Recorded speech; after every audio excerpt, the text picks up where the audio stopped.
The Boss Husband. Credit to the author. 231 hanggang 35. Ang mga pangalan po na nandito ay galing sa mga name generator.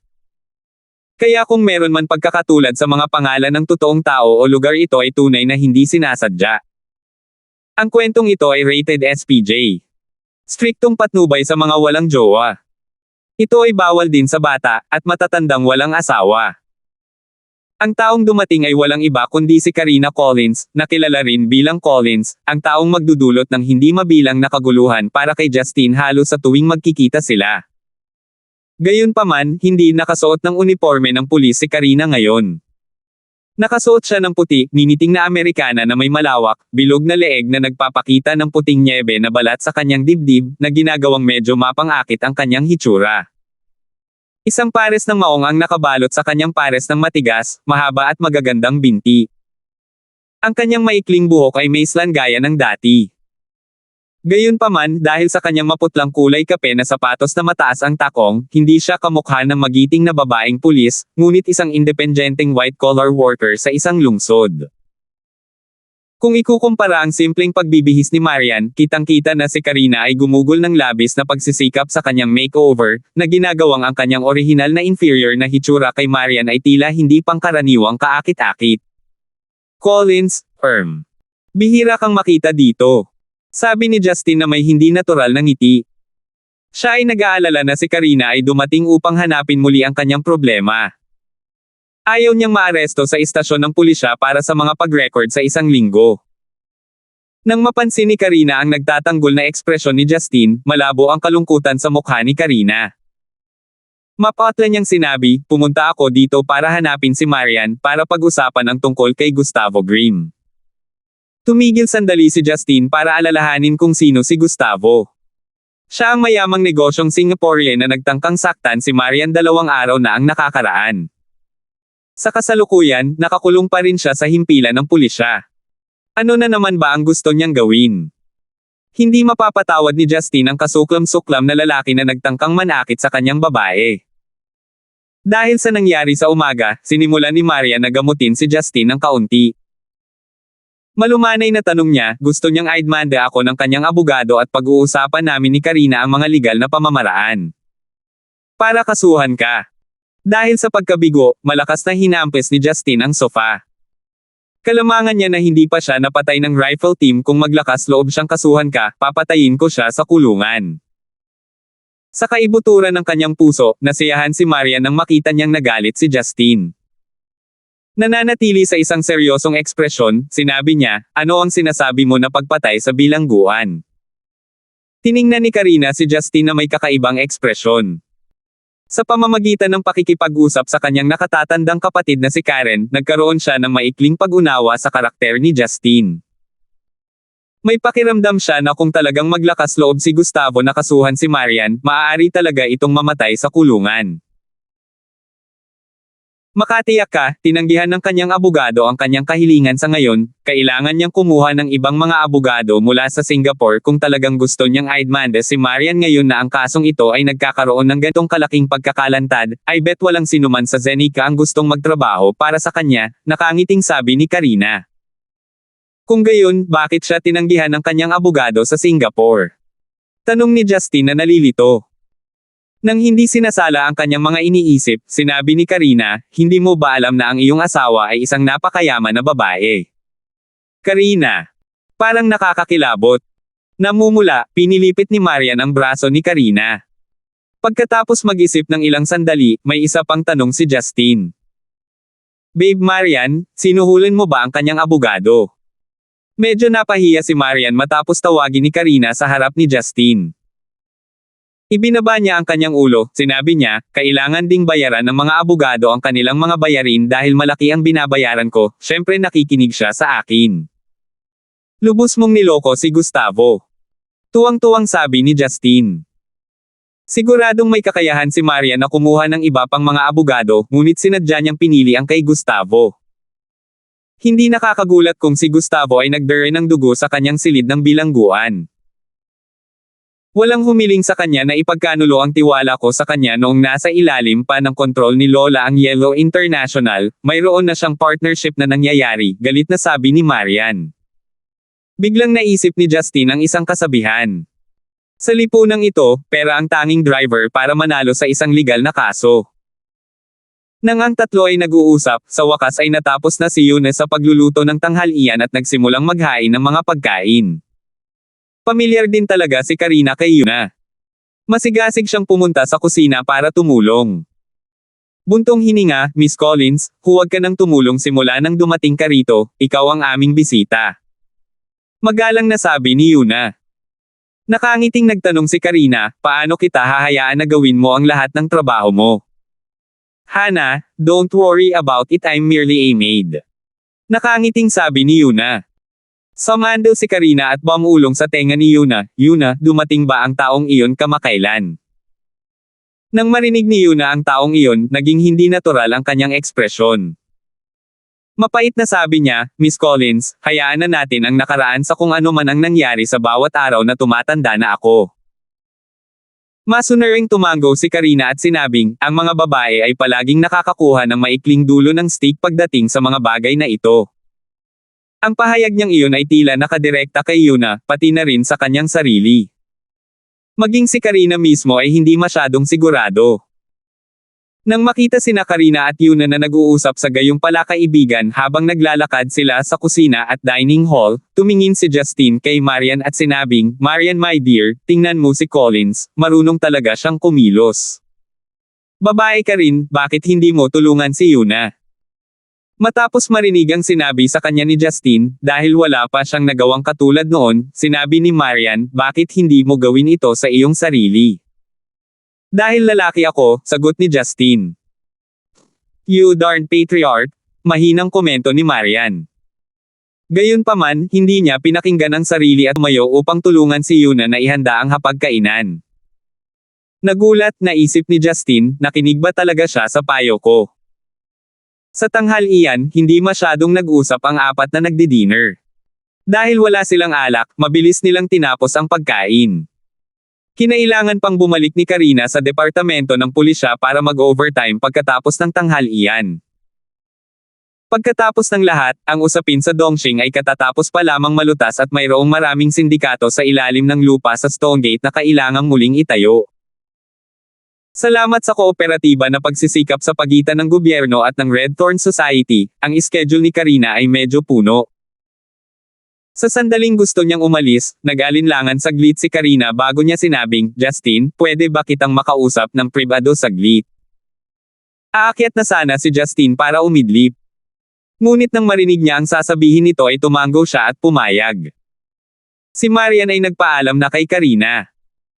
Nang makitang gustong kausapin ni Karina si Justin nang wala siya, hindi niya maiwasang maghinala. Gayunpaman, hindi siya pumasok sa kanyang isip at nagsimulang maglinis ng mesa kasama si Yuna. Kahit na siya ay medyo clumsy sa kanyang trabaho, ang kilos na iyon ay nagpasaya kay Yuna. Nang parehong lumabas ng bahay sina Justin at Karina, nagtanong siya, Collins, nagdulot na naman ba ako ng gulo? Nanatiling kalmado ang ekspresyon ni Karina at same time na sinabi, Justin, kahit na nagkaroon tayo ng ilang hindi pagkakasundo sa nakaraan, sana ay tanggapin mo ang aking taos-pusong paghingi ng tawad. Alam ko na ako ang nagsisi sa iyo ng mali. Kung isa sa alang-alang na naranasan natin ang isang buhay at kamatayan na kaganapan na magkasama, at ang katotohanan na ako ay isang mabuting kaibigan kay Marian, maaari mo ba akong tanggapin? Tanggapin kita. Sinabi ni Justin habang nagsimulang ngumiti, Collins. Ano ang ibig mong sabihin doon?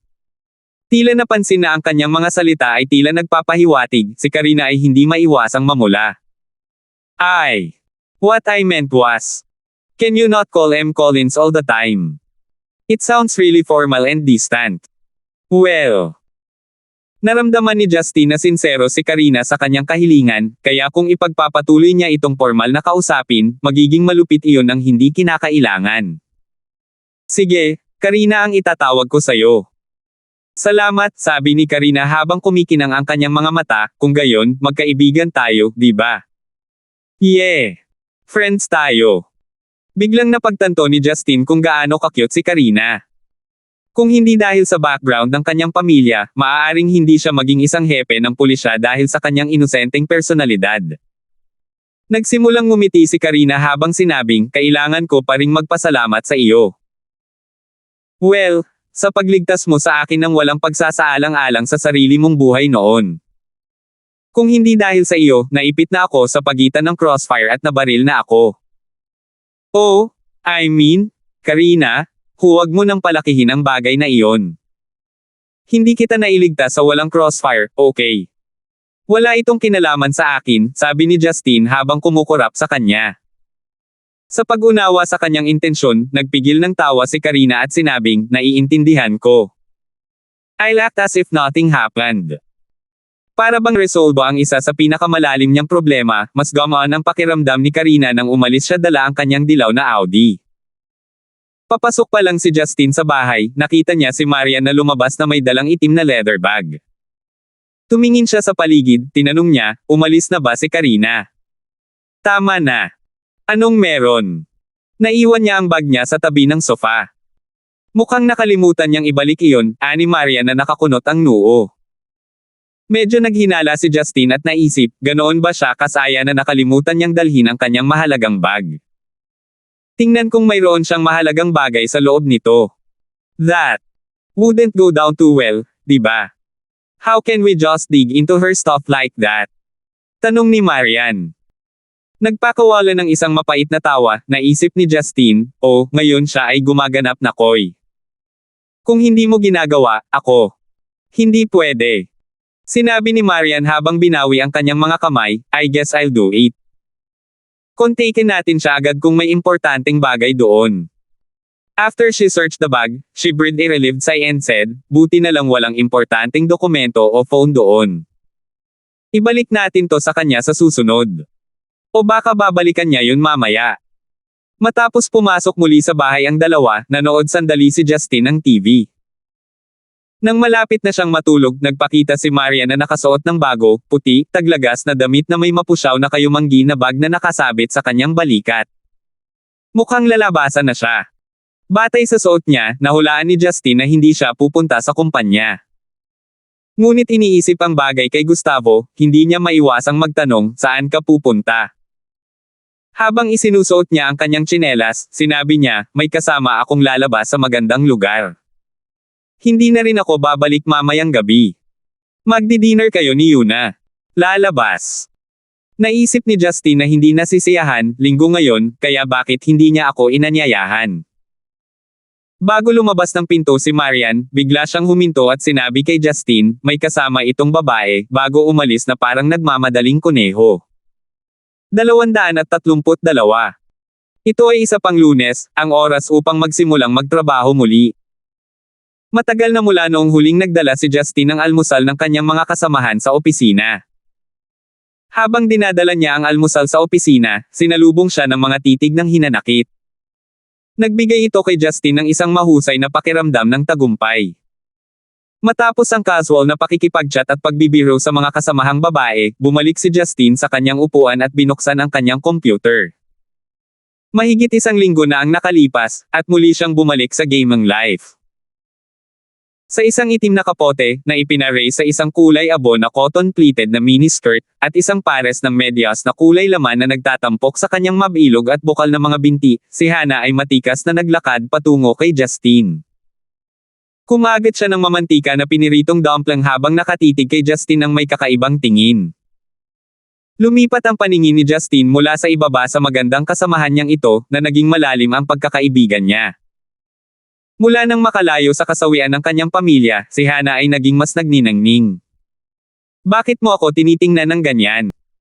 Huwag mong sabihin sa akin na gusto mong magsaya sa opisina, nakangiting sabi ni Justine. Inilibot ni Hana ang kanyang mga mata sa kanya habang sinisipsip niya ang kanyang mad-ulash na mga daliri gamit ang kanyang malambot na labi. Gusto siyang suntukin ng isa habang tinitingnan ang kanyang bitch na ugali. Nagtanong siya, saan ka napunta ng matagal? Lovesick.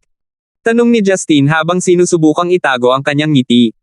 Maaari mong sabihin sa akin na ikaw iyon. Bahala ka. Inis na saway ni Hana.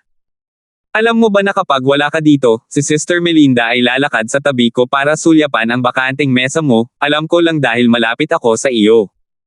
Melinda. Napaisip si Justin. Napangiti si Justin sa kanyang isipan. Noon, prangka pa rin ang sinabi ng ginang na wala ng string sa pagitan nila pagkatapos ng gabing iyon. Babalik siya sa pinanggalingan niya, habang siya pa rin ang sarili niya. Parang mamimiss pa rin niya si Justin paminsan-minsan. Gayunpaman, medyo naging abala siya kamakailan. Gayun din, sa totoo lang, ang puso ni Justin ay sa isang ordinaryong tao. Imposibleng alagaan niya ang bawat babaeng inaalagaan niya. Na-overlook talaga siya. Siya ay isang babae na iningatan ng kanyang kailan isang puri sa loob ng halos 30 taon. Sa hindi inaasahang pagkakataon, nakatagpo siya ng lalaking sa tingin niya ay makakapitan niya. Gayunpaman, ang lalaking ito ay mawawala ng biglaan at hindi magtatangka na makipag-ugnayan sa kanya. Walang sino man ang magiging masaya kapag naisip nila ito. Sigurado ka bang namimiss ako ni Ate Melinda, pero hindi? Nakangiting tanong ni Justin. Si Hana ay tila nalantad sa kanyang pinakamalalim na sikreto. Ang kanyang ekspresyon ay naging hindi natural.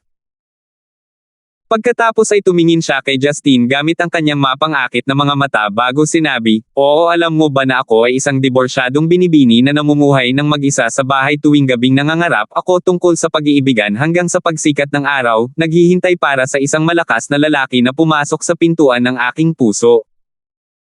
Habang sinasalubong ng paningin ni Justin ang nakakaakit na mga mata ni Hana, bigla siyang namanhid.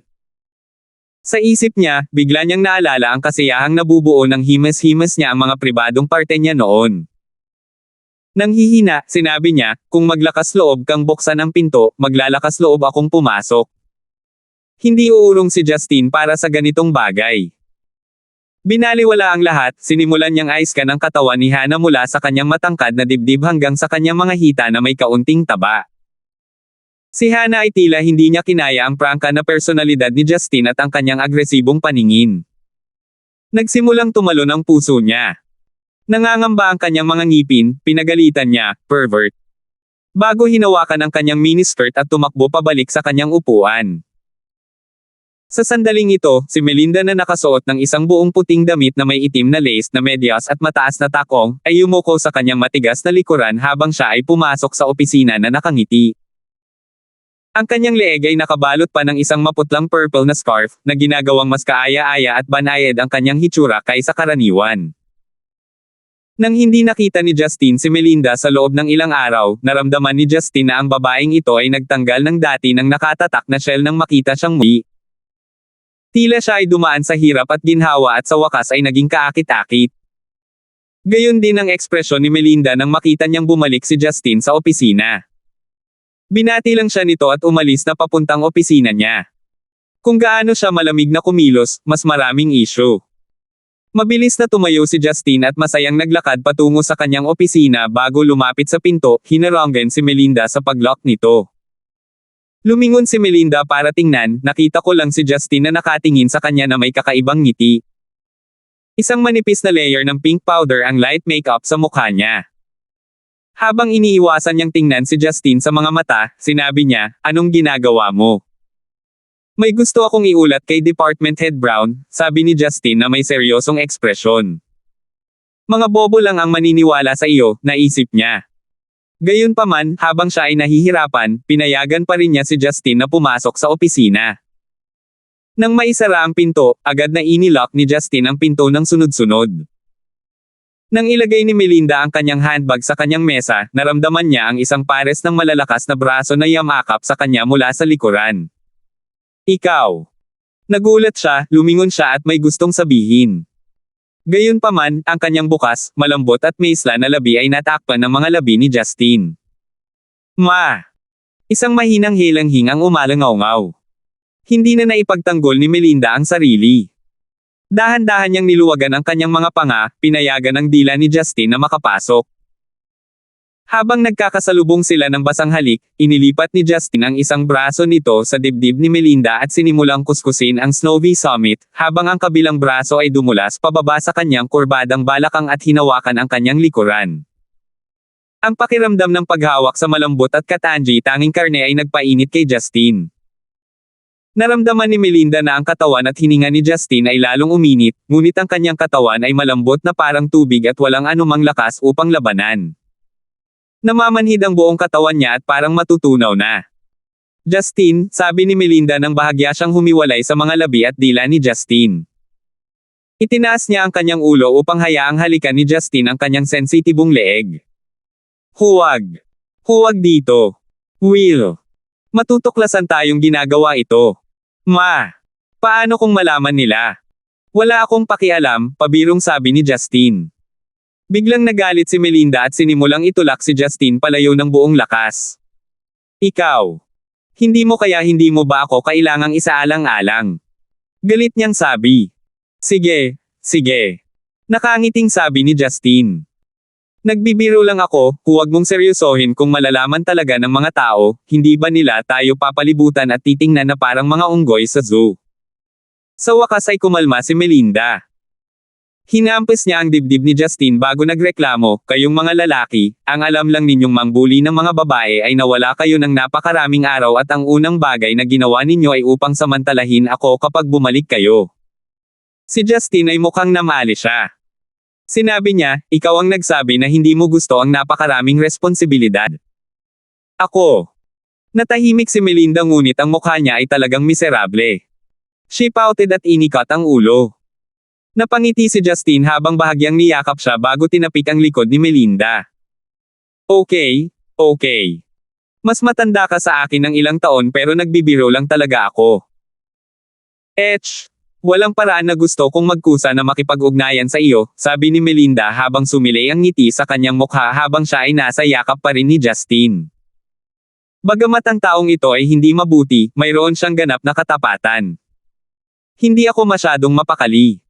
Hindi ba gusto ko lang na may maasahan? Simple lang talaga, naisip niya.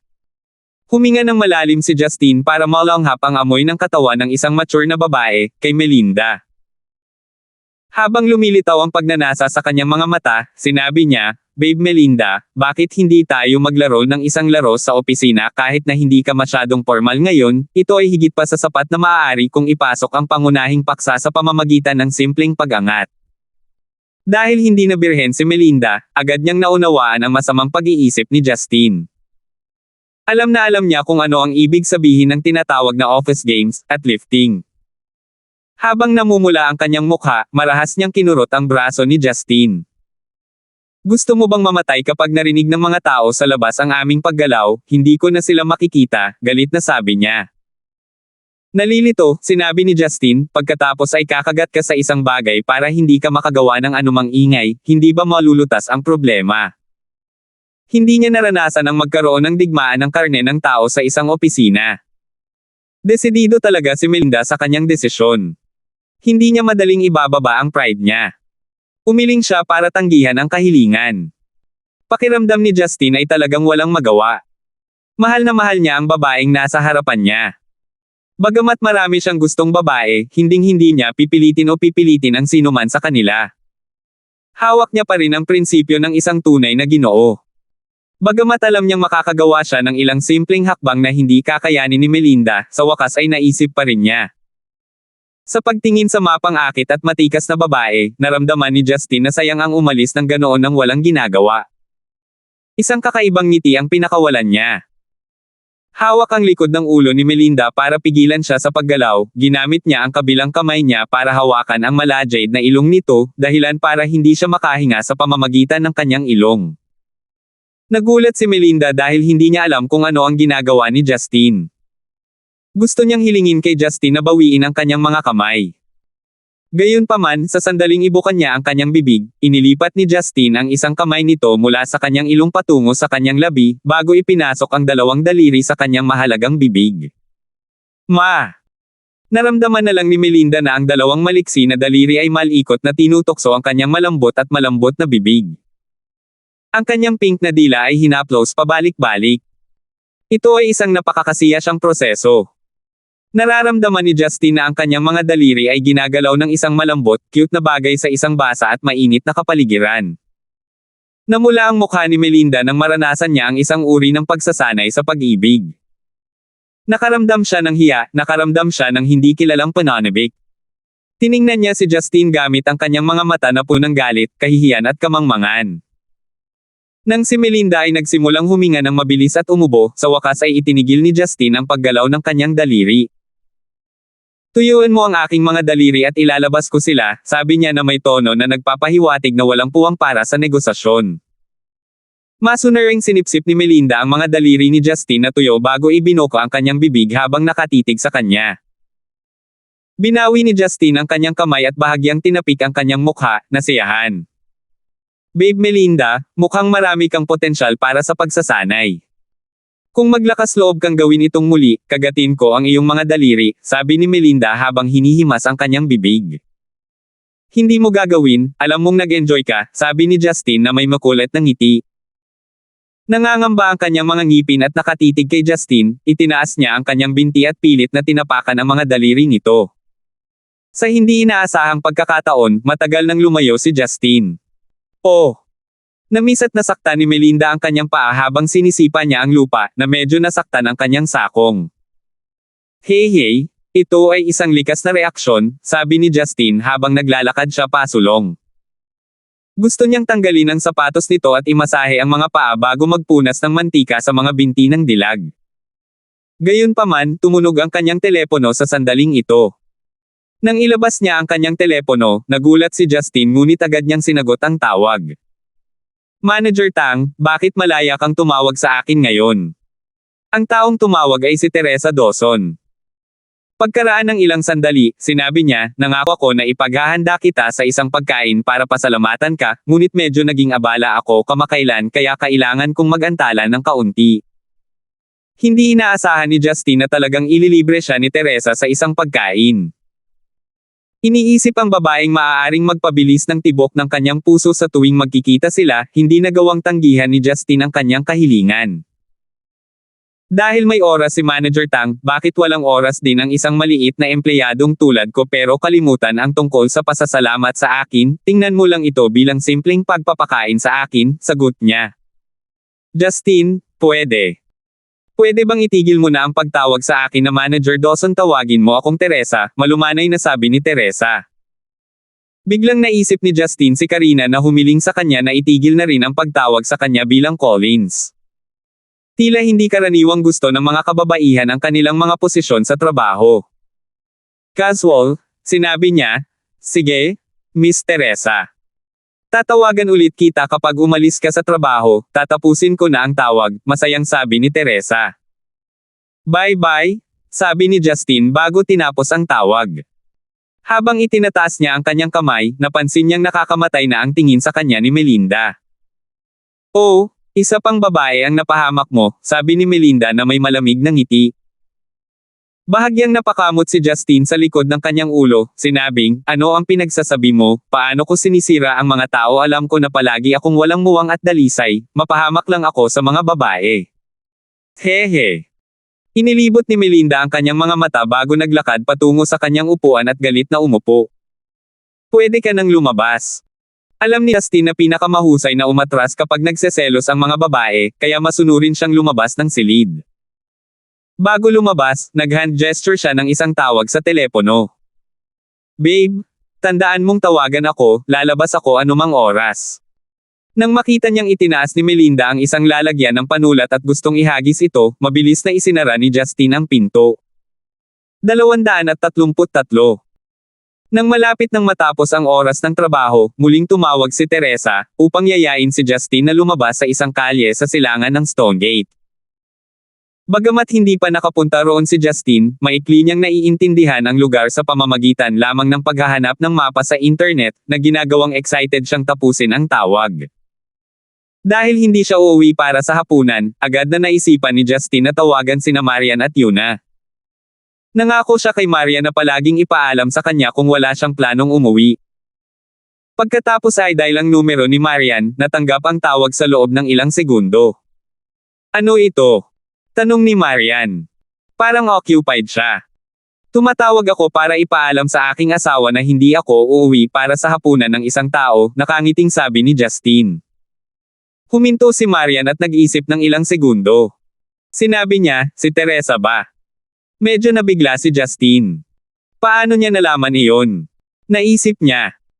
Gayunpaman, pagkatapos maalala ng kaunti, tila narinig ni Marian si Teresa noong inalok niya itong ipaghahanda sa isang pagkain kanina.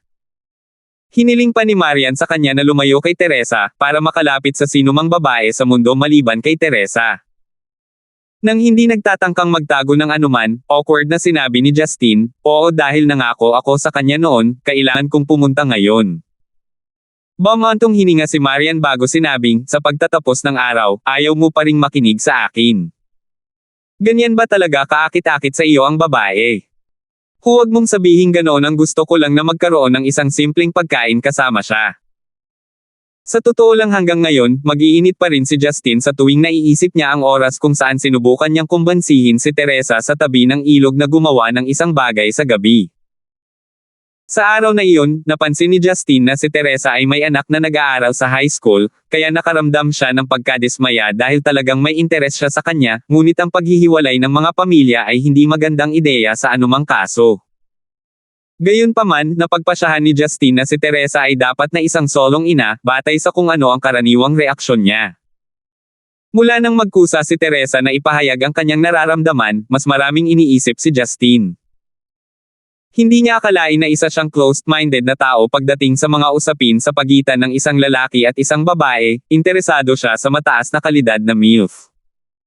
Sa totoo lang, ang mga lalaking hindi magdadalawang isip kay Teresa ay maaaring duwag na walang pares, o may kakaibang fetish.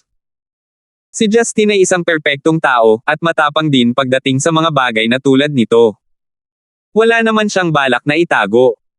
Sa kabilang panig ng tawag sa telepono, si Marian ay tumahimik sandali habang nag-iisip. Sinabi niya, okay, naiintindihan mo ako, ngunit hindi mo kailangang ipaalam sa akin sa hinaharap kapag hindi ka babalik para sa hapunan. Ha? Bakit? Nabalisa si Justine. May inis ako. Sigaw ni Marian bago ay end ang tawag. Ngumisi si Justine bago ngumiti ng mapait. Hindi siya ang tipo ng tao na ibibigay ang buong kagubatan para sa isang puno. Bagamat kailangan niyang hamakin muli si Marian, hindi iyon ilalagay ni Justine sa kanyang puso. Kung tutuusin, disente nga itong asawa niya. Kung nalaman ng ibang babae na niloloko ng asawa nila, talagang iiyak sila, magugulo o mabibitin. Hindi bababasa, isang pagtatalo ay lumitaw. Gayunpaman, hindi ito ang kaso para kay Marian, magsasalita lang siya ng sarkastiko, o hindi ka papansinin saglit. Magpapatuloy pa rin ang mga araw. Hindi pa rin lubusang tinatanggap ni Marian ang ideya na si Justine ang kanyang asawa. Pagkalabas ng trabaho, nagmaneho si Justine sa lugar kung saan hiniling ni Teresa na puntahan siya. Habang inihinto niya ang kanyang sasakyan, napansin ni Justine na ang lumang kalye na ito ay mula pa noong unang panahon ng Stonegate. Mayroon itong iba't ibang uri ng mga sinaunang disenyo ng konstruksyon, kabilang ang mga bungalow na bato na ginamit ang hininga noong 1930s, na ginagawang mas mababa ang di umano'y mahusay na mga kalye ng Stonegate. Ang lugar na ito ay parang isa pang lungsod sa loob ng isang lungsod. Pagkatapos ng kaunting pagsisikap na tumingin sa paligid, natuklasan ni Justine si Teresa na kanina pa naghihintay sa kanya. Nakasuot siya ng itim na colored coat, na may puting cotton sweater sa loob. Sa ibabang bahagi ng katawan, nagsuot siya ng maikling palda na may kulay abong kulay, kasama ng pambihirang kaakit-akit na black lace na medyas at isang pares ng fresh red high heels na magpapakita ng liwanag kapag sumikat.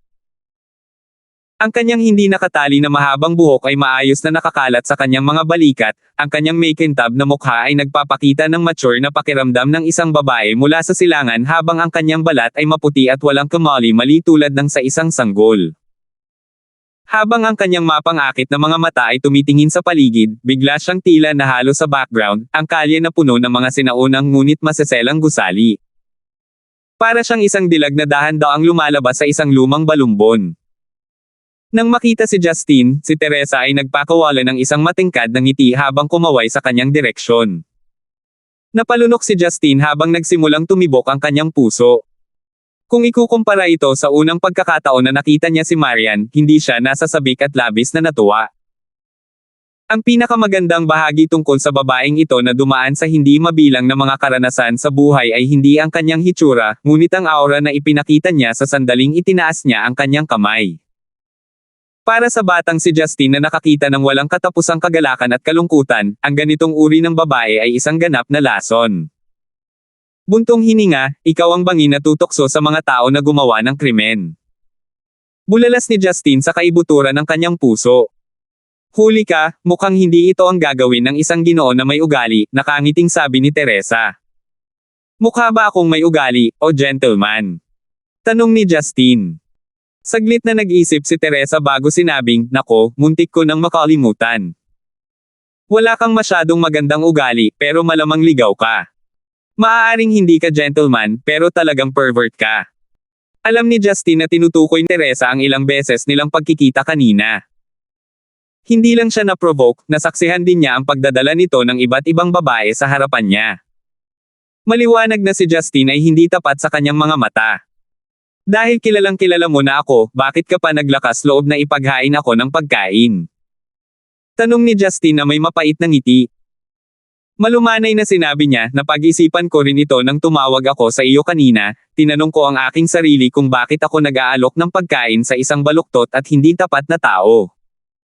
Pagkatapos magsalita, itinuro ni Teresa ang makalumang kalye sa likod niya.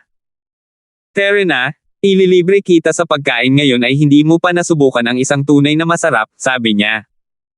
Lalo na sariwa ang pakiramdam ni Justin. Kung ikukumpara si Teresa sa ibang mga babae, mukhang kalmado siya. Hindi niya sinubukang itago ang kanyang tunay na intensyon at naramdaman ni Justin na maganda ang pakiramdam niya sa kanya. Marahil dahil sa kanyang edad, walang pakialam si Teresa sa pagiging mahiyain at pagmamataas ng isang babae. Hindi siya natatakot na ipahayag ang kanyang mga saloobin na nasa isip niya. Kasama ni Teresa, naglakad si Justin sa isang kalye kung saan ang magkabilang panig ay puno ng mga mini shop at booth. Paminsan-minsan ay tumitingin ang mga naglalakad sa dalawa. Kahit na ang lalaki ay mukhang ordinaryo, ang ginang ay mukhang napakaganda. Hindi nakipag-chat si Teresa kay Justin tungkol sa iba pang bagay. Abala lang siya sa pagpapakilala ng iba't ibang klase ng tindahan sa kaliwa't kanan ng kalye. Alam din niya ang tungkol sa kung anong mga makasaysayang mensahe mula sa iba-ibang lugar at ang pamilya ang mahalaga sa ilang may-ari ng tindahan, kasama na kung ano ang pinagtatrabahuhan ng kanilang mga anak. Nagtanong si Justin, dito ka ba nakatira? Hindi. Ngunit ang bahay ng aking lola ay dito rin ang bayan ng aking ina. Mahilig akong pumunta dito noong bata pa ako. Hindi napigilan ni Justin na sabihin, hindi ka kagaya ng sasabihin ng isang ina na may anak sa high school dahil iniisip ko na nasa 20s ka lang. Tinakpin ni Teresa ang kanyang bibig habang nakangiti.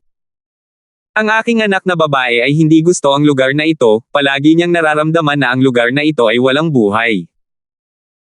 Hindi naramdaman ni Teresa ang kahit katiting na awkwardness habang pinag-uusapan niya ang kanyang anak sa ganitong sitwasyon.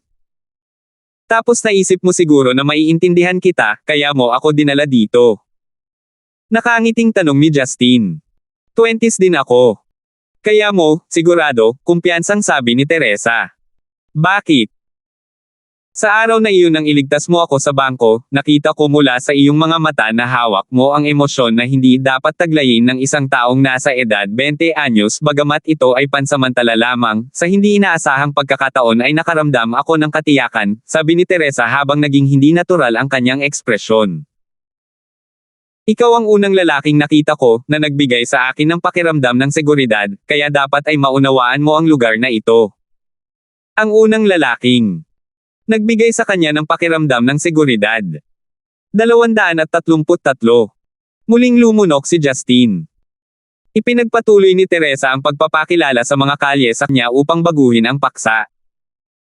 Bahagyang umangat ang sulok ng labi ni Justin. Parang may show ngayong gabi.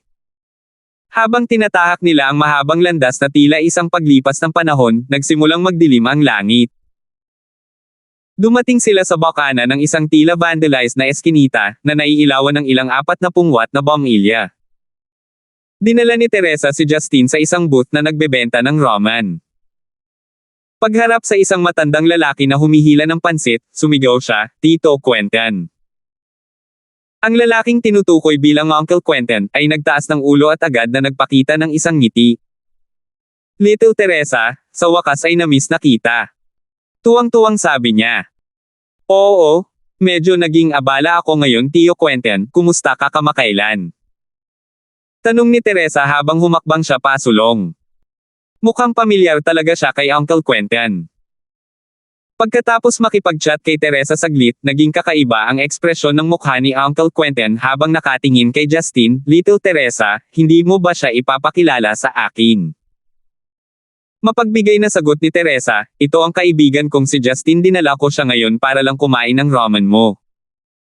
Anak, ano ang pinagsasabi mo?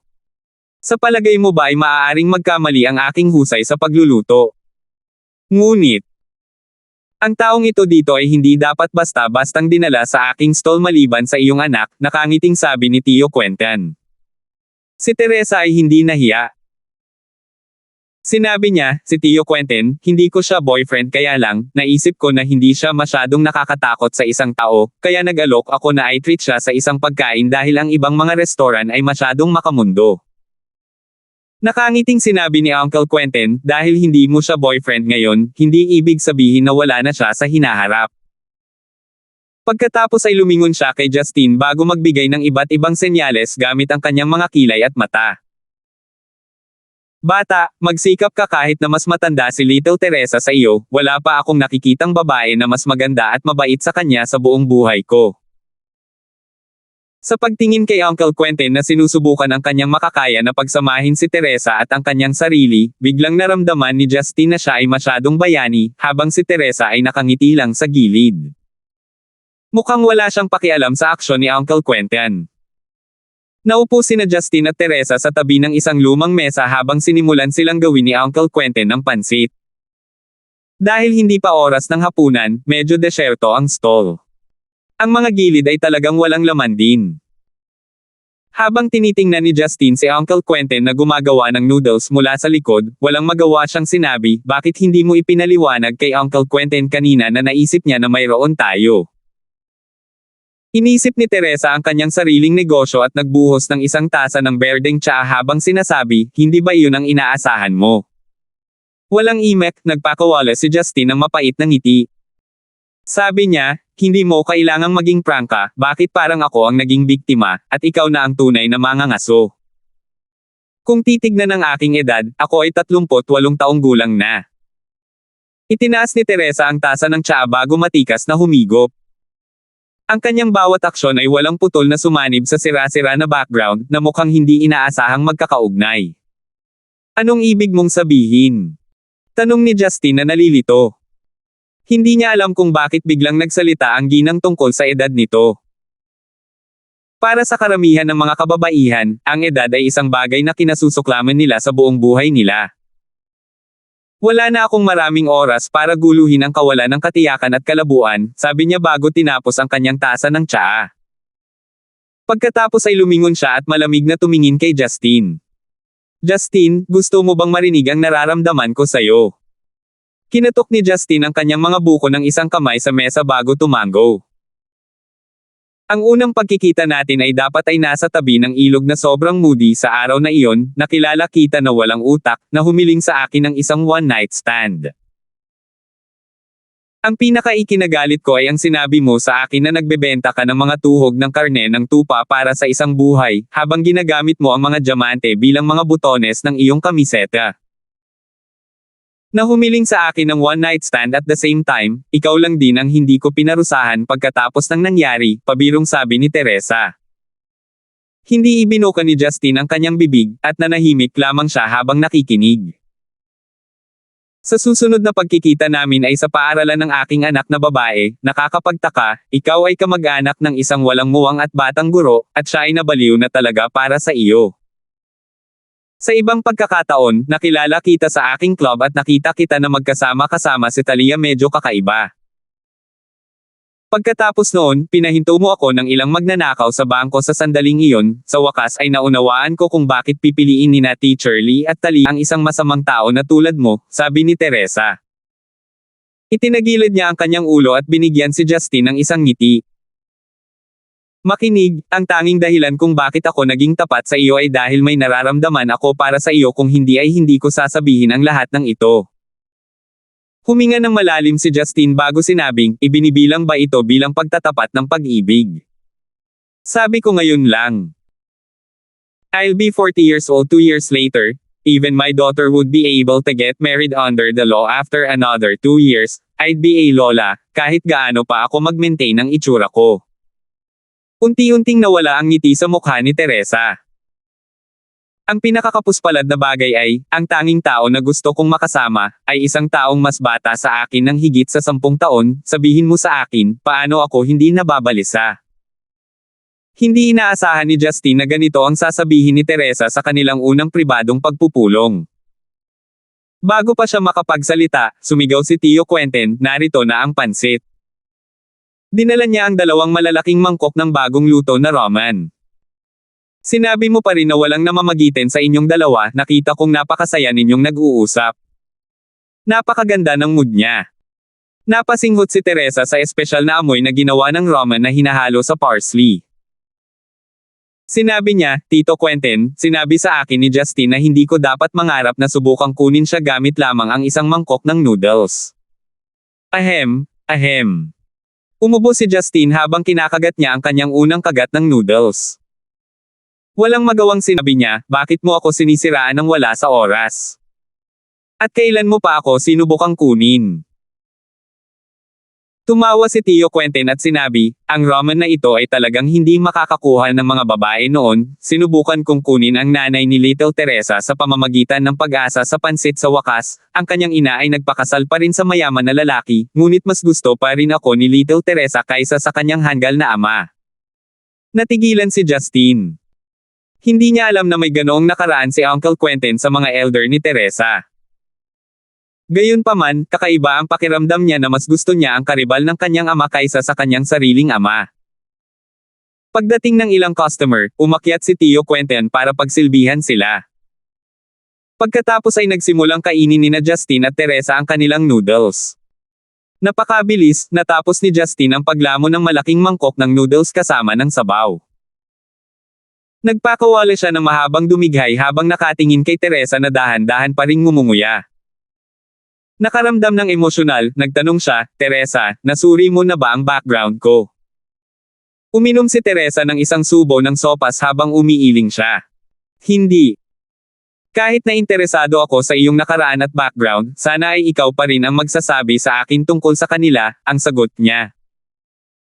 Kung gayon hindi ka ba natatakot na iwan kita pagkatapos mong samantalahin, dahil sinabi mong may nararamdaman ka sa akin? Tanong ni Justine. Nag-iwan ng matamis na ngiti si Teresa bago sinabing, kung gayon, hayaan mo akong magtanong sa iyo ng ilang mga tanong na kailangan mo akong sagutin ng tapat, alinman ito ay isang oo, o isang hindi. Hinaplos ni Justine ang kanyang mukha. Ang una ay romantiko at kaibig-ibig na petsa ay biglang naging isang survey sa pagsisiyasat. Ang hindi komportable kay Justine ay ang sobrang pagkukusa ng babaeng ito. Napaka-agresibo niya na paulit-ulit niya itong inaasar, habang tuwang-tuwa siyang tinitingnan na parang isang mapagmataas na reyna. Sige, maaari kang magtanong, bulong ni Justine. 234. Si Teresa ay tila tapos na rin siyang kumain. Nag-withdraw siya ng isang piraso ng hindi magandang kalidad na tissue na halos magaspang para panasan ang langis sa paligid ng kanyang mga labi. Sa ilalim ng liwanag, ang kanyang namumulaklak na mapupulang labi ay tila mga talulot ng rosas. Nakatingin kay Justine na naghihintay sa kanyang mga tanong, ibinuka ni Teresa ang kanyang bibig. Tanong niya, unang tanong, may asawa ka na, di ba? Ang unang tanong ay sapat na para huminga ng malalim si Justine. Tumango siya, oo. Si Teresa ay hindi partikular na nagulat. I have a daughter. So it cancels out. Pangalawang tanong, mayroon ka bang higit sa isang manliligaw? Nangangamba ang kanyang mga ngipin, sumagot si Justine, oo. Pero wala akong lalaki sa pagkakataong ito, alam kong masamang tao ka. Naramdaman ni Justine na gusto ng babaeng ito na pakiramdam niya ay mas mababa siya sa isang hayop. Nagpakawala ng mapait na ngiti, sumagot siya, oo. Nagsimulang tumawa si Teresa. Tumawa siya hanggang sa halos tumulo na ang luha niya. Sa pagtingin sa magandang ginang na ito ay tumawa, siya ay mukhang ibang-iba sa karaniwang marangal at kaakit-akit na babae na may mataas na katayuan. Sa halip, tumatawa siya na parang isang teenager na binibini na tinutokso ng mga lalaki. Ano ang tinatawanan mo? Ikaw mismo ang nag-isip ng mga tanong. Justin, napapansin kong may magandang punto ka, iniisip ko kung bakit lagi kang tapat, hindi ako magagalit kung magsisinungaling ka sa akin, o magsasabi ng anumang bagay na katawa-tawa, sabi ni Teresa habang pilit niyang pinipigilan ang pagtawa. Ginagawa ko lang ito para masaya, hindi mo kailangang maging seryoso. Nakakunot ang noo ni Justin, noon, magaling talaga akong makipagbiruan sa mga babae, gayunpaman, wala akong balak makipaglaro pagdating sa relasyon ng isang lalaki at babae. Ito ba ay isang testimonial na ibinigay ng isang baluktot, may asawa na lalaki? Pabirong tanong ni Teresa. Aaminin ko na ikaw talaga ay may walang katapusang kaakit-akit sa akin ngunit ang mga nakaraang pag-uusap ay nagdulot sa akin ng ilang mga maling impresyon kung naglalako ka lang, sa palagay ko ay aalis na ako, sabi ni Justin, hindi nasisiyahan. Ang saloobin ni Teresa ay nagparamdam sa kanya na siya ay minamaliit. Biglang hinawakan ni Teresa ang braso ni Justin. Ang katangi-tangi at mainit na haplos ay nagulat kay Justin. Muli niyang inikot ang kanyang katawan para tingnan si Teresa na may pagdududang ekspresyon. Sumunod ka sa akin sa isang lugar, sabi ni Teresa. Biglang naramdaman ni Justin na nanginginig ang braso na ginamit ni Teresa sa paghawak sa kanya. Ito ay isang mapang-api na pakiramdam na magdudulot ng kaguluhan. Gustong tanungin ni Justin kung gusto niyang dalhin siya sa isang hotel, ngunit kalaunan ay hindi na niya naisip. Kung ganun talaga, awkward siya simula nung sinabi niyang aalis na siya kanina, pero nanatili agad dahil may narinig siyang magbukas ng kwarto sa hotel. Isipin mo na lang kung gaano kaiya iyon. Pagkatapos magpaalam kay Tio Quentin, umalis ang dalawa sa sinaunang kalye. Dahil si Teresa ang nagmaneho ng kanyang itim na Land Rover, si Justin ang nagmaneho ng kanyang sasakyan at sumunod sa likod. Makalipas ang halos kalahating oras, huminto sila malapit sa isang dalampasigan sa Stonegate. Pagbaba ng sasakyan, tumingin si Justin sa hindi kalayuan. Nasa isang dalampasigan sila na mahaba. Dumampi sa kanilang mga tainga ang malamig na simoy ng dagat. Maririnig ang umaalingaw-ngaw na alingaw-ngaw kung saan nagsalpukan ang mga alon ng dagat at mga bahura. Ang gasuklay na buwan ay nakabitin ng mataas sa langit ng silangan, nakahiga sa ibabaw ng dagat kasama ng iba pang mga bituin. Tinitingnan ng walang katapusang karagatan at ang buwan na saglit na hinaranggay ng mga ulap, nakaramdam ng pagkamangha si Justin.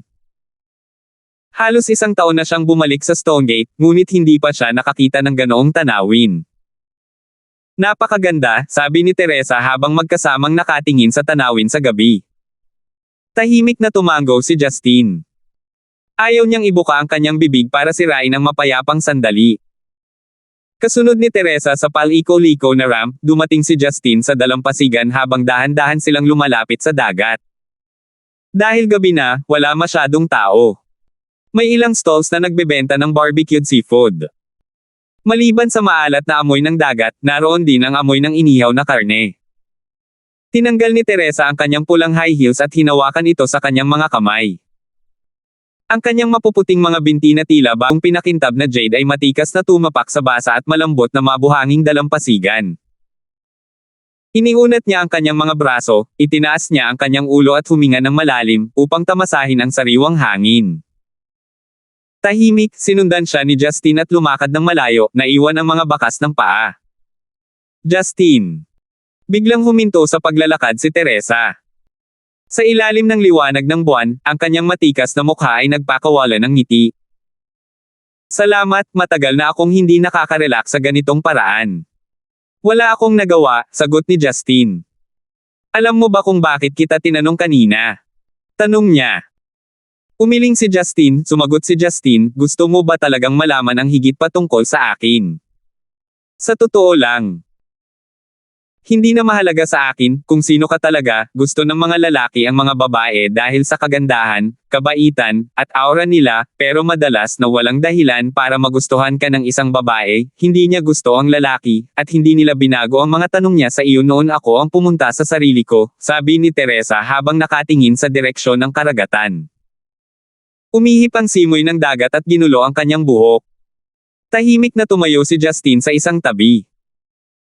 Sa sandaling ito, direktang umihip ang hangin sa damit ni Teresa, na nagpapakita ng mga kurbadong linya ng kanyang dibdib, na unti-unting uminit ang mga mata ni Justine. Hindi na ito mahalaga para sa susunod na sasabihin ni Teresa. Nakakatakot ka na may asawa ka, naglalaro ka pa rin sa labas, hindi lang kita na-discover, sinasagot mo sila gamit ang sarili mong bibig, gayon. Baka nakilala ko na talaga ang taong mahigit 30 taon ko nang hinihintay. Bumalik si Justine sa sitwasyon. Tinanong niya, ano ang sumunod na nangyari? Hindi ba kita dinala dito? Lumingon si Teresa at tumingin sa kanya. Nakangiting sinabi niya, hinawakan kita at dinala kita sa paborito kong tabing dagat. Ito ang lugar kung saan palagi akong dinadala ng nanay ko noong bata pa ako. Huminga ng malalim, si Teresa ay nagpatuloy sa pagsasabi, nangyari ito noong ako ay 17 taong gulang na ibinuhos ko ang abo ng aking ina sa dagat gamit ang aking sariling mga kamay. Nagulat si Justine.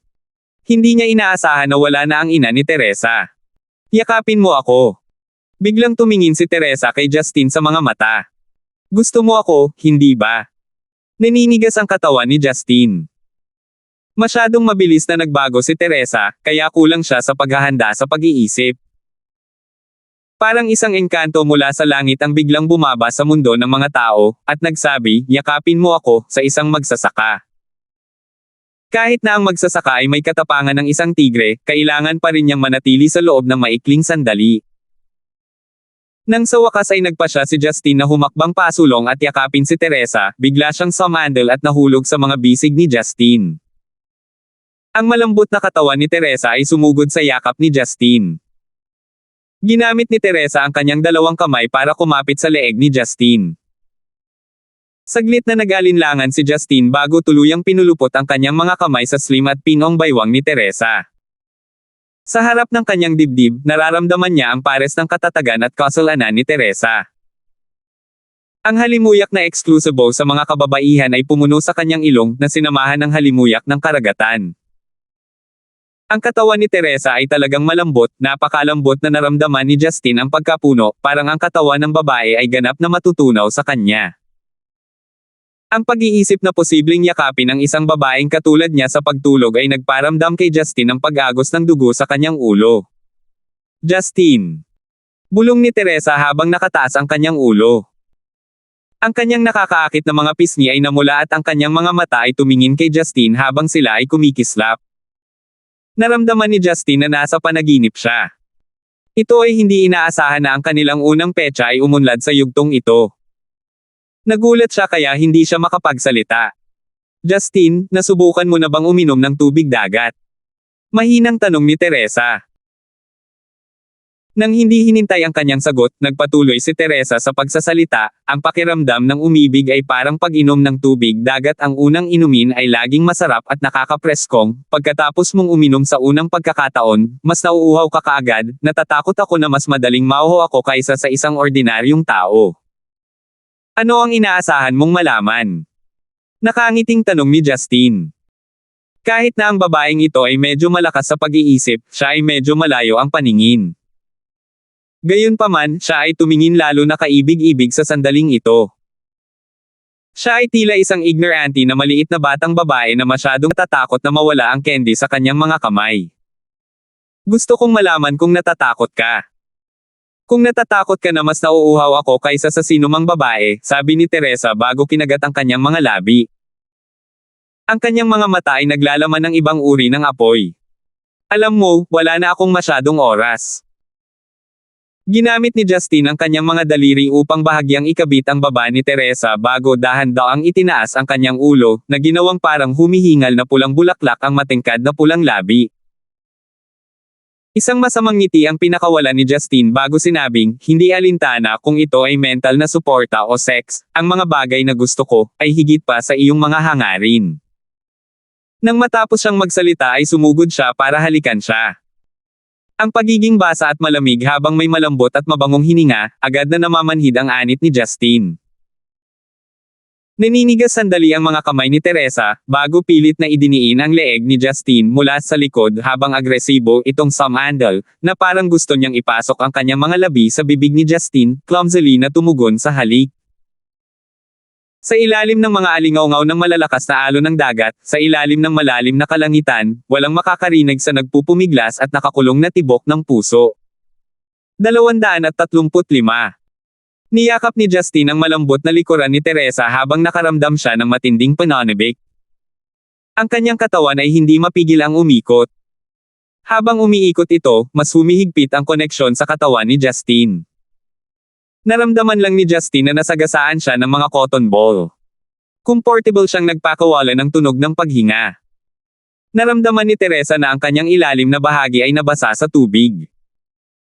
Matapos ang mga taon ng pagtatanggol sa kanyang pribadong silid ng mag-isa, minsan ay nakadarama siya ng kalungkutan. Alam na alam niya kung ano ang pakiramdam na ito, nahulog siya sa pag-ibig. Ang kanyang mga pagtaas ng tubig ay biglang sumabog. Ngayong hiting gabi, wala nang makitang tao sa paligid. Kahit isang lasing na lalaki ay hindi magsasawa na pumunta sa ganitong lugar. Gayunpaman, natatakot pa rin si Teresa, natatakot na ang walang katotohanan at matapang ay magsaya sa kanya sa lugar na ito. Bagamat ipinagtapat niya ang kanyang puso, at alam niyang malapit nang magwakas ang kanyang kabataan, hindi siya aabot ng ganito para ituring ang langit bilang kumot at ang lupa bilang kama. Ayaw niyang maging walang ingat sa pagsasagawa ng madamdaming aktibidad dito. Justine. Humiwalay si Teresa sa halik na hindi niya sinimulan. Nakiusap siya, hindi, huwag mong gawin ito dito. Ayoko ng ganito. Kung gayon ano ang gusto mo. Nagbibiro si Justine. Itinuro ni Teresa ang isang mataas na gusali sa malapit na may maliwanag na ilaw. Pumunta ka dyan, Maple Hotel ko yan, binili ko para makapunta ako dito tuwing namimiss ko ang nanay ko. Napatulala si Justine nang tumingin siya sa marangyang gusali. Hindi niya mapigil ang isipin, bakit mas mayaman ang bawat babae sa paligid ko kaysa sa akin. Tila alam ni Teresa kung ano ang iniisip ni Justine. Ikaw ba ay isa na nagmamalasakit sa pera? Natawa si Justine bago sinabing, oo, tama ka, hindi ako marunong gumastos kahit may pera ako. Nang masayang hinawakan ni Justine ang kamay ni Teresa habang masayang naglalakad sila papunta sa hotel, tumunog ang telepono ni Teresa. Sumimangot si Teresa nang tumingin siya sa kanyang telepono. Medyo naging kakaiba at walang magawa ang ekspresyon niya. Ano ito? Tanong ni Justine. Binawi ni Teresa ang kanyang kamay mula kay Justine, at sinabing, paumanhin, mukhang dito na magtatapos ang date natin ngayon. Hindi. Nanginginig ang puso ni Justine. Ano ito? Ikaw ang nag-hook sa aking apoy at gusto mong umalis ng basta-basta. Naisip niya. Isang pilit na ngiti ang pinakawala ni Teresa. Ito ay isang mensahe mula sa aking anak. Umuwi siya. Sinabi niya na lilipat siya muli ng bahay kapag hindi ako bumalik ngayong gabi.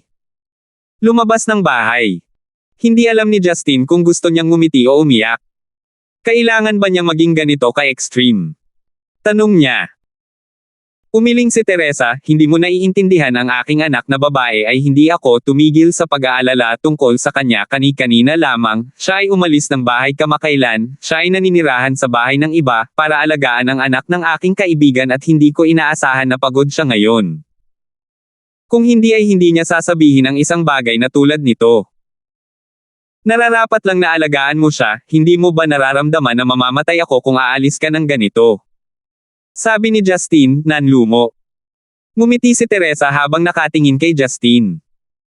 Hindi mo ba alam na kahit na malambot at mahina ang mga babae, gagawin nila ang lahat para sa kanilang mga anak?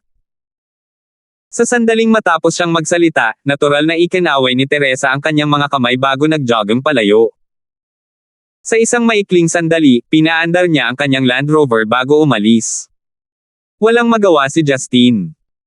Habang iniisip niya kung dapat ba niyang ipahayag ang galit niya sa ibang babae, nag-vibrate ang phone niya. Ito ay isang mensahe mula kay Tessa. Maghintay, darating ako at kukunin ang aking mga pagbabayad ng interes ng buo sa malapit na hinaharap. May heart emoji din sa likod. Halos sa mukha ng dugo si Justin sa kanyang telepono. Kolektahin ang iyong mga pagbabayad ng interes ng buo. Masasakal na ako sa kamatayan kung kailangan kong hintayin ang pagdating mo. Pero bago niya i-off ang phone niya ay nag-vibrate ulit ito. Habang tinitingnan niya ang numero, nakilala niya na iyon ang tawag sa telepono ni Melinda. Oh, Miss Morris na ba ako? Tanong ni Justin. Justin, libre ka ba ngayon? Sabi ni Melinda. Parang tamad talaga siya. Di ba sabi ko lalabas ako tuwing tatawag ka? Nakangiting tanong ni Justin. Pakiramdam niya ay dapat umiinom ng alak si Melinda. Hanapin mo ako sa bar, kailangan ko ng tulong mo. Sabihin mo sa akin kung saang bar ka naroroon, sagot ni Justin. Nagkataon, naghahanap siya ng taong magpapawi ng apoy sa kanyang puso. Malinaw, si Melinda na matagal na niyang hindi ginagago ay ang pinakamahusay na pagpipilian bilang kanyang katulong. Sinabi sa kanya ni Melinda ang isang address. Matapos mag-isip ng ilang sandali, hindi napigilan ni Justin ang tumawa. Isang kalye lang ang layo ng bar sa beach na kinaroroonan niya. Kailangan lang niyang maglakad saglit para makarating doon. Pagkaraan ng 10 minuto, pumasok si Justin sa isang bar na pinangalan ng Air Danube.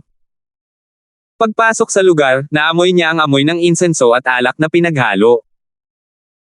Matapos maghanap ng may kaunting pagsisikap, natuklasan niya ang isang taong nakaupong mag-isa sa isang sulok. May 3 bote ng whiskey sa mesa.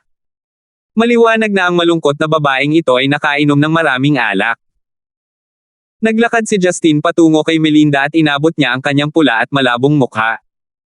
Bakit ka umiinom ng mag-isa? Itong maliit na halaga ng alak ay wala sa akin, sabi ni Melinda bago ngumiti ng matamis.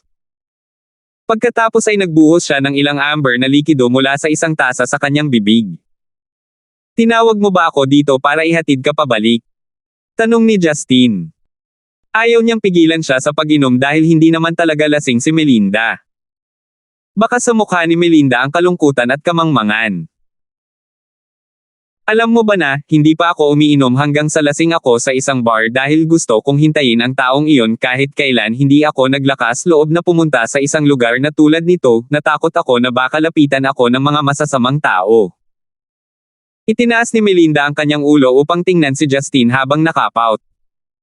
Labis akong nagalit tungkol dito. Ngumiti si Justin. Gusto niyang ako ang gumanap bilang bida ngayon, at hayaan siyang makaranas ng hindi pa nagagawang pag-iibigan ng mga batang mag-asawa, naisip niya. Bagamat ang dalawa sa kanila ay wala pa sa edad na 30, at itinuring na mga bata pa, si Justin mismo ay mamumula kung siya ay kumilos na parang mga lovebird sa high school.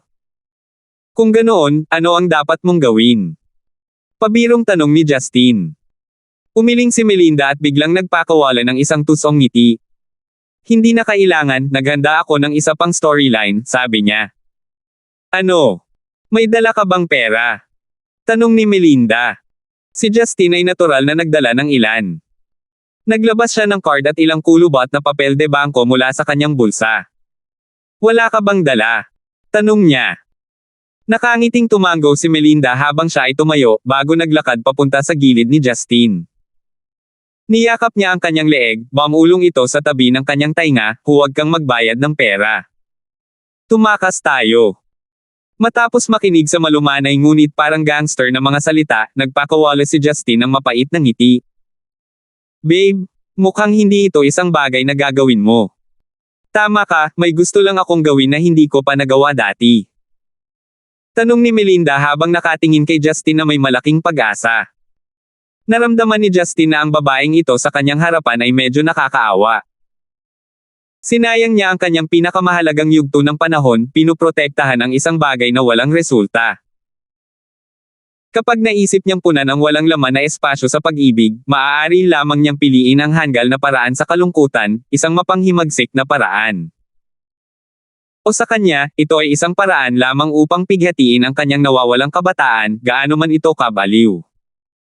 Hawakan ang kamay ko, at huwag mong bitawan, determinadong sabi ni Justin. Tumango si Melinda habang kumikinang ang kanyang mga mata. Kinaladkad ni Justin si Melinda sa labasan ng bar. Agad silang hinarangan ng isang nakaalerto na server sa pag-alis. Sir, itong binibini dito ay hindi pa nagbayad na bayarin, ang sabi ng server na may hindi tapat na ngiti. Lumingon si Justin at kumandat kay Melinda. Pagkatapos ay hinawakan niya ng mahigpit ang kamay nito. Lumapit si Justin upang tapikin ang balikat ng server ng magalang. Kuya, masakit ba ang pakiramdam mo dito? Tiningnan ng server ang kamay ni Justin at tinatapik ang kanyang balikat.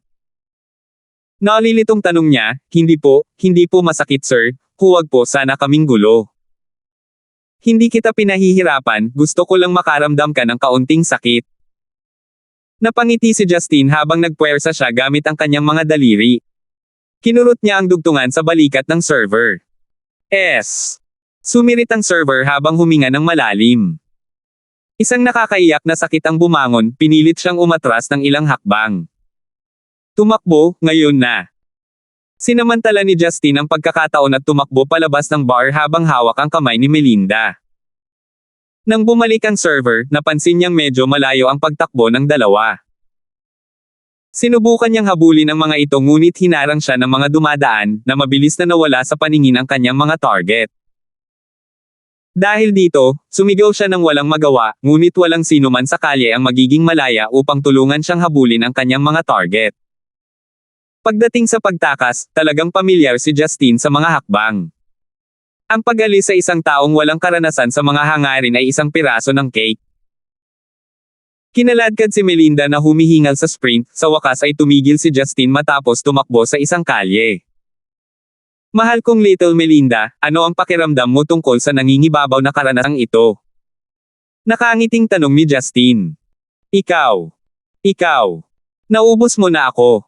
Sabi ni Melinda habang hinihingal. Nang marinig niya na si Justin ay nagsalita ng ganito sa kanya, hindi niya maiwasang mamula. Nagpatuloy siya sa pagsasalita, ahem. Ayoko nang gawin ito sa sobrang pagod. Tumakbo ako hanggang sa halos lumundag ang puso ko. Buntong hininga, kung gusto mong bumawi sa iyong nawawalang kabataan, bakit ka nagagalit sa iyong tibay kung hindi mo subukan ang iyong makakaya upang makatakas, ikaw ay maaresto sa isang istasyon ng pulisya. Wala lang akong maisip na iba. Malungkot na sabi ni Melinda. Nang lumingga-lingga siya, napansin niyang nakarating na sila sa dalampasigan.